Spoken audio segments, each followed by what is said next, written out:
Et bien bonjour à tous, on se retrouve pour une nouvelle vidéo sur l'actualité du MotoGP, j'espère que vous allez bien. Aujourd'hui on a de très nombreux sujets, pensez donc à vous abonner, à lâcher un petit like, on est parti. On a donc tout d'abord de petites actualités, c'est Akrapovic qui a donc annoncé sa collaboration avec la HRC.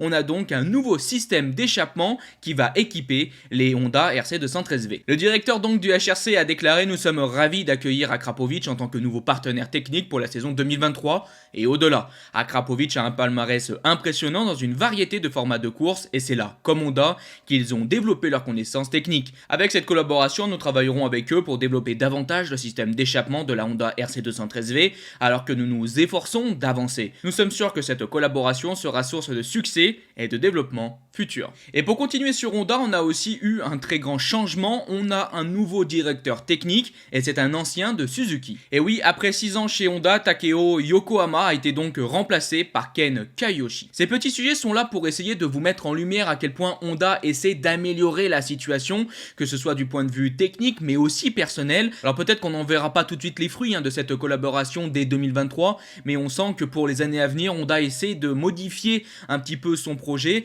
afin d'améliorer globalement ce qui se passe aujourd'hui en MotoGP parce que le projet est en difficulté, Honda est une marque et un constructeur qui veut gagner. Alors on fait tout pour. Et pour accentuer un petit peu ça, je voulais vous afficher un tableau de motorsport.com très intéressant qui vous montre un peu tous les nouveaux rôles des anciens membres de Suzuki. Vous le savez, bien sûr, Suzuki quitte le MotoGP, on avait donc énormément de personnes qui se retrouvaient sans emploi, et avec ce tableau, on voit un petit peu où c'est qu'ils ont atterri pour ceux qui sont arrivés à trouver une nouvelle place en MotoGP. On continue maintenant en parlant un peu des déclarations qu'on a pu avoir sur KTM qui va être aidé par l'équipe Red Bull F1. On en avait parlé dans un précédent sujet de Honda qui allait donc céder de sa filière F1, aujourd'hui c'est le cas de KTM. On nous a donc déclaré la façon dont cela s'intègre est assez simple. Il développe un package aéro et nous le mettons sur la moto. Je ne vais pas vous donner de détails sur la façon dont nous travaillons, mais je peux vous dire que cela a été une expérience incroyable pour nous. Nous avons rencontré chez eux des gens formidables. Et depuis que nous travaillons avec eux, c'est très rafraîchissant. Les idées qu'ils ont, leur façon professionnelle de travailler et leurs connaissances pures sont incroyables. Voilà donc comment chez KTM on va développer le package aéro. Ça peut faire très mal, et on a précédemment parlé du coup de Honda qui essaie d'améliorer la situation, c'est aussi le cas dans d'autres sujets où on parle beaucoup de Yamaha, mais attention à KTM, c'est vrai que c'est une marque qu'on met un petit peu en retrait parce que la saison dernière a été compliquée et qu'ils ne sont pas non plus énormément mis en lumière comme ça peut être le cas par exemple de Yamaha ou encore Honda, mais je vous le redis, attention à KTM en 2023 parce que eux aussi ils changent énormément de choses, ils mettent énormément d'argent dans le MotoGP, de nouveaux ingénieurs, beaucoup de nouveaux personnels, on apporte aussi énormément de nouveautés sur la machine, on a de très bons pilotes, un très bon line-up de pilotes et on a aussi aujourd'hui la F1 qui peut aider KTM. Ça risque peut-être de faire très mal en 2023, en tout cas, on l'espère. Mais attention quand même à ne pas se brûler les ailes, on a vu bien sûr le positif et on a une vision positive avec les anciennes déclarations, mais Pete Beirer, le directeur de KTM Motorsport, lui, amène aussi à quelques petits doutes et surtout à faire attention à comment tout ça pourrait se développer. Il a donc dit il faut être prudent parce qu'en Formule 1 on peut ajouter au moins un 0 pour le moindre projet. Il travaille avec une situation budgétaire et une puissance complètement différente. Là où nous avons 10 personnes, ils en ont plus de 100. Le résultat est donc très différent. Nous devons être très prudents car regarder un projet de F1 avec les yeux d'un directeur MotoGP, c'est comme être un enfant dans un magasin de bonbons.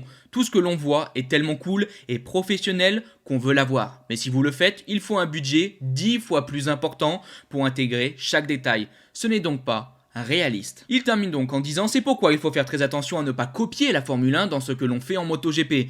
C'est un monde différent. La Formule 1, c'est la Formule 1 et je pense que le MotoGP ne doit pas entrer en compétition avec la Formule 1. Nous devons nous réjouir d'être le sport numéro 1 sur 2 roues. C'est la raison pour laquelle nous nous battons contre le règlement, afin de ne pas aller trop loin. Mais le règlement est ce qu'il est et nous devons donc utiliser ce que nous pouvons. Je trouve que c'est très intéressant d'apporter aussi les propos de Pete Beirer parce qu'on peut se dire ça y est, la F1 va donc aider KTM en MotoGP. Ils vont avoir un projet exceptionnel, tout va super bien fonctionner, mais non, on sent qu'il y a aussi des doutes, il faut faire attention, et comme l'a dit Pete Beirer, il ne faut pas copier ce qui se fait en Formule 1, il faut s'aider de ce qui se fait en Formule 1, et je pense que c'est quand même très différent, attention à ne pas donc se brûler les ailes, c'est aussi, comme il l'a déclaré, un autre budget, bref, de toute façon, je trouve que les déclarations de Pete Beirer sont très intéressantes, et surtout, très justes. Et justement, Pete Beirer a donc parlé de ce nouveau règlement technique, de voir qu'est-ce qu'il faut interdire, vers où il faut évoluer, et on a justement aussi une nouvelle pour peut-être 2026-2027 avec ce nouveau règlement technique où on pourrait apparemment envisager d'interdire le hold shot device arrière. On a donc Corrado Cecchinelli qui est donc le directeur de la technologie en MotoGP qui a fait une grosse interview pour Crash.net et qui a donc déclaré beaucoup de choses. Il a tout d'abord dit: nous avons proposé d'interdire juste l'avant car personne n'avait utilisé un tel système durant les courses au moment de notre proposition. L'avant qui sera donc interdit en 2023, mais l'arrière persiste donc. Il continue en disant: donc nous avons pensé que c'était le bon moment pour une action préventive. Celle-ci était de laisser les choses telles qu'elles étaient à la base, c'est-à-dire avec l'avant qui est monnaie courante. L'interdire allait être un gros problème pour tout le monde. Mais il continue en disant: c'est notre intention de demander aux constructeurs d'envisager d'interdire l'arrière également dans un délai approprié. On parle donc de fin 2026 pour la saison 2027. Alors c'est vrai que certaines personnes pourraient se demander: mais pourquoi on n'interdit pas ça tout de suite? C'est parce que aujourd'hui le hold shot device arrière est une pièce extrêmement importante et la moto est développée autour de cette technologie. Si on venait à l'interdire dès l'année prochaine pour la saison 2023, il faudrait faire d'énormes changements et ça pourrait amener à de gros soucis bien sûr sur les MotoGP, et c'est pour ça qu'on voit ça pour le très long terme. Le hold shot device avant, on l'a interdit parce qu'il y avait uniquement Ducati qui avait décidé d'apporter cette technologie. C'était pas encore quelque chose d'ancré dans le MotoGP. Tous les constructeurs n'avaient pas apporté cette nouveauté et surtout n'avaient pas développé leur moto autour de cette nouveauté. Donc c'est pour ça qu'on a assez rapidement interdit ce hold shot device avant. Mais justement dans cette histoire, il y a Ducati qui est pas mal frustré et on a eu un petit mot pour eux. Il se pose donc toujours la question d'être juste envers ceux qui inventent quelque chose que nous n'attendions pas et de leur donner une juste récompense pour avoir été meilleurs que les autres. Mais il faut trouver l'équilibre avec le fait que nous ne voulions pas vraiment que ce qu'ils font soit fait. Et c'est tout le problème qu'on a aujourd'hui en MotoGP, parce que bien évidemment qu'on est tous très heureux, et en MotoGP aussi on est heureux de voir Ducati autant investir, apporter énormément de nouveautés, énormément de nouvelles technologies. C'est génial pour le MotoGP, ce sont des prototypes et c'est vraiment exceptionnel de les voir à la pointe de la technologie. Mais il ne faut pas dépasser une certaine limite quand ça commence à empiéter sur la course, sur les dépassements. On en a beaucoup parlé au cours de cette saison, les dépassements qui sont donc plus compliqués avec les ailerons, avec toutes ces nouveautés technologiques.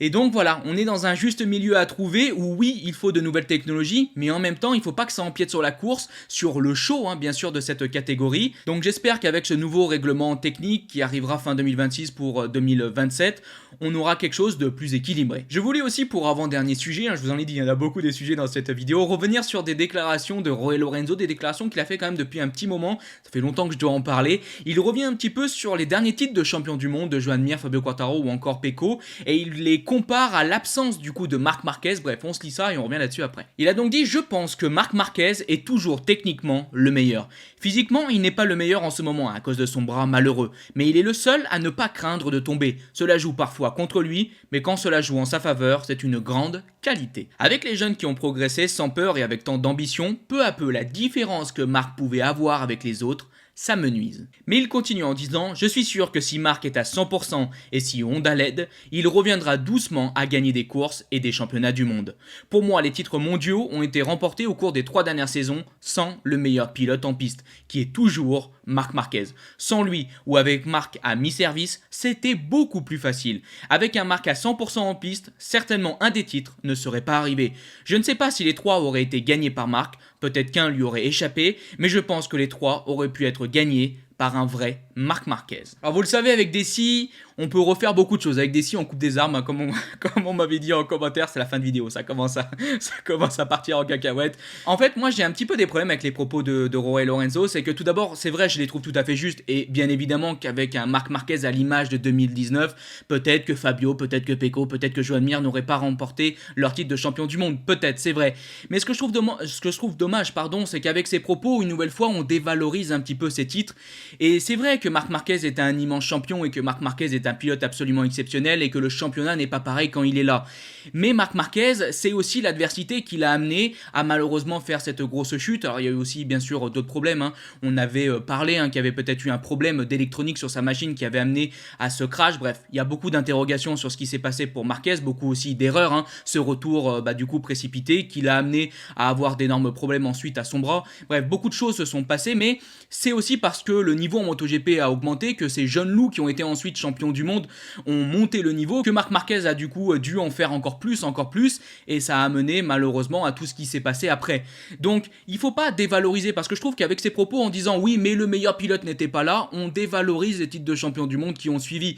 Mais dans l'histoire du MotoGP, il y a des saisons où on a le plus grand pilote et il faut se battre contre lui, mais il y a aussi des titres qui ont été remportés face à une adversité moindre. Donc on peut pas toujours remettre en cause... Je trouve que c'est dommage en fait de toujours dire oui mais il n'y a pas Marc Marquez, oui mais il n'y a pas eu lui, oui mais il n'y a pas eu lui.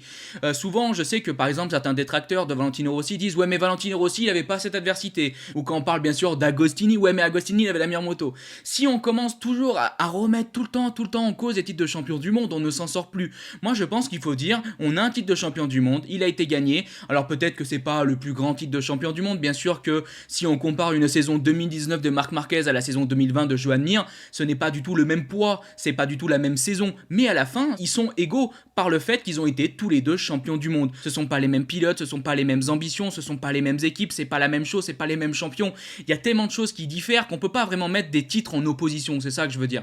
On peut peut-être comparer deux titres du même pilote sur la même moto, mais quand on commence à comparer des pilotes différents, dans des équipes différentes, dans des situations différentes, je trouve ça dommage. Et j'aimerais qu'à l'avenir, on arrête de dire oui mais lui, son titre, il a moins de valeur, il est moins bien parce que Marquez était pas là, ou que parce qu'il n'y avait pas ci, qu'il avait pas ça, qu'il avait la meilleure moto, parce que c'est aussi quelque chose qu'on entend beaucoup avec Pecco. Ouais mais Pecco, son titre il a pas de valeur, il a la meilleure moto, il a la meilleure équipe. Encore une fois, je comprends moi personnellement ces propos et je comprends pourquoi on dit ça, mais je trouve ça un petit peu dommage parce que finalement avec ce genre de choses on s'arrête jamais et on valorise aucun titre. Et c'est quand même un petit peu décevant, je pense. Allez, pour terminer cette vidéo, hier, on a pu donc avoir la présentation de la nouvelle Yamaha 2023, de la nouvelle livrée de cette Yamaha 2023. Le prototype après de cette machine, hein, du point de vue technique, mécanique, c'était peut-être une Yamaha 2021-2020, on s'en fiche. Hein. Le principe, c'était de montrer la nouvelle livrée. Et voici donc cette nouvelle livrée qui change quand même pas mal par rapport à celle de 2022. Et ça fait vraiment plaisir. Comme vous le voyez, on a aussi des cuirs hein, qui sont pas mal différents, avec du coup une sorte de camouflage. Allez, si on peut dire ça comme ça, on a des lignes assez élancées et c'est à peu près la même chose qu'on retrouve donc sur cette Yamaha 2023. Alors on a toujours bien sûr ce sponsor titre qui est largement mis en avant, hein, le sponsor Monster Energy, et on a aussi l'arrivée hein, de ce petit côté orange hein, sur l'avant de cette moto à droite et à gauche de la bulle avec le sponsor Beta. Bref, c'est vrai que je trouve que cette petite notion d'orange est peut-être un petit peu en trop. Voilà, si je dois un petit peu critiquer, si je dois faire un peu mon compliqué, mais sur la livrée en général, je vous le dis, je suis mais complètement fan. Je trouve cette nouvelle Yamaha absolument splendide. Et pendant que les images défilent, je voudrais rajouter que je suis très content de voir que Yamaha joue le jeu de changer sa livrée et j'espère surtout que les autres constructeurs vont suivre la voie du constructeur japonais. Je pense que c'est un point marquant quand même ces nouvelles livrées, c'est les livrées qu'on va voir tout le long de l'année du coup 2023, mais aussi les livrées qu'on peut retrouver sur les cuirs des pilotes et je pense que ça doit être vraiment un point marquant du début de saison et pendant des années, ces présentations étaient vraiment mis de côté en MotoGP, c'était par exemple beaucoup plus médiatisé en F1 et en MotoGP c'était vachement mis de côté et souvent on retrouvait des livrées qui étaient très proches, hein, Ducati, Yamaha mais aussi bien sûr Honda, on en parle souvent et donc j'aimerais imaginer que dans l'avenir on va avoir chaque année des livrées qui vont évoluer pour faire un point médiatique plus fort, pour en parler un peu plus parce que je pense que c'est quand même un sacré point marquant et moi personnellement chaque année j'étais un petit peu déçu de voir que la Yamaha était la même, hein. Je vous rappelle que la livrée 2020, 2021 et 2022 de la Yamaha c'était pratiquement la même, c'est pareil bien sûr pour Honda depuis des années, Ducati change souvent un petit peu la couleur de son rouge mais ça reste à peu près pareil, bref on avait quelque chose qui n'était pas du coup vraiment un événement marquant et j'espère que cette année on a compris que du point de vue des réseaux sociaux, du point de vue un petit peu de la popularité du MotoGP, de faire parler du GP, que c'est important de faire en sorte que ces livrées évoluent, surtout que je pense pas que c'est réellement quelque chose de compliqué à faire. Donc voilà, pour moi on est donc arrivé à la fin de cette longue vidéo avec de très nombreux sujets, c'était un petit cas à part, j'ai essayé de me dire allez on se fait une vidéo aujourd'hui avec plein de sujets, on parle de plein de choses, j'espère en tout cas que ça vous a plu et si ça vous a plu n'hésitez pas à liker, partager, commenter, je vous dis bye bye les potes, ciao.